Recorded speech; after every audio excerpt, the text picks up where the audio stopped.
সুপ্রিয় দর্শক, জুলাই যোদ্ধাদের আইনি সুরক্ষা দিতে জুলাই যোদ্ধাদের দায়মুক্তি ও সুরক্ষা আইন অধ্যাদেশ অনুমোদন করা হয়েছে। আর এ সংক্রান্ত একটি খবর রয়েছে দৈনিক যুগান্তরে, আমরা সেটি দেখে আসছি। বলা হচ্ছে, জুলাই অভ্যুত্থানে অংশগ্রহণকারী যোদ্ধাদের আইনি সুরক্ষা দিতে জুলাই অভ্যুত্থানের দায়মুক্তি আইন অনুমোদন করেছে উপদেষ্টা পরিষদ। বৃহস্পতিবার অর্থাৎ 15 জানুয়ারি রাজধানীর ফরেন সার্ভিস একাডেমিতে সমসাময়িক ইস্যুতে আয়োজিত এক ব্রিফিংয়ে এ তথ্য জানান আইন উপদেষ্টা অধ্যাপক আসিফ নজরুল। তিনি বলেন, জুলাই আগস্টে অভ্যুত্থানকারীদের বিরুদ্ধে ফৌজদারি মামলা থাকলে তা প্রত্যাহারের সিদ্ধান্ত নিয়েছে অন্তর্বর্তীকালীন সরকার। এমনকি নতুন কোনো মামলা করা যাবে না বলেও জানান তিনি। গণভোট ও সংস্কার ইস্যুতে তিনি বলেন, গণ অভ্যুত্থানের অন্যতম প্রত্যাশা হলো সংস্কার। গণভোট নিয়ে আমরা অর্থাৎ সরকার সংস্কারের পক্ষে দাঁড়িয়েছি, কোনো দলের পক্ষে নয়।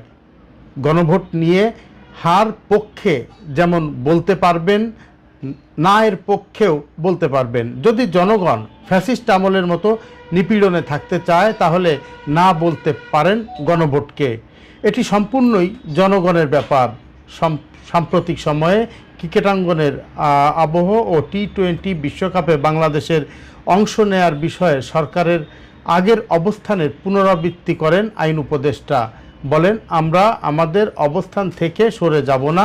আমাদের ম্যাচগুলোর ভেন্যু শ্রীলঙ্কা হলে তবে আমরা খেলা দেখতে চাই, আমরা খেলতে চাই। দর্শক, আমরা দেখার চেষ্টা করছিলাম এই খবরটি, সেখানে যেটি বলা হচ্ছে যে জুলাইয়ের যে গণ অভ্যুত্থান, সেই গণ অভ্যুত্থানের সময় যারা মূলত এই সংগ্রাম করেছেন তাদেরকে সুরক্ষা দিতে এই যে আইনের কথা বলা হচ্ছে, অধ্যাদেশের কথা বলা হচ্ছে, এটি কিন্তু বেশ কিছুদিন ধরে আলোচনায় ছিল এবং ইতিপূর্বে মানে কিছুদিন আগেও একবার আইন উপদেষ্টা একটি স্ট্যাটাসে তিনি কিন্তু জানিয়েছিলেন যে জুলাই অভ্যুত্থানে অংশগ্রহণকারী যোদ্ধাদের আইনি সুরক্ষা দিতে জুলাই অভ্যুত্থানের দায়মুক্তি ও অনুমোদন আইনের খসড়া এরই মধ্যে তৈরি হয়েছে। এবং সেই স্ট্যাটাসের পর থেকেই কিন্তু অনেকেই বুঝতে চাচ্ছিলেন যে এটি আসলে কত সময়ে বাস্তবায়ন হবে তেমন বিষয়। যেমন বলা হচ্ছিল যে সরকারের সময় খুব অল্প রয়েছে, এই অল্প সময়ের মধ্যে এটি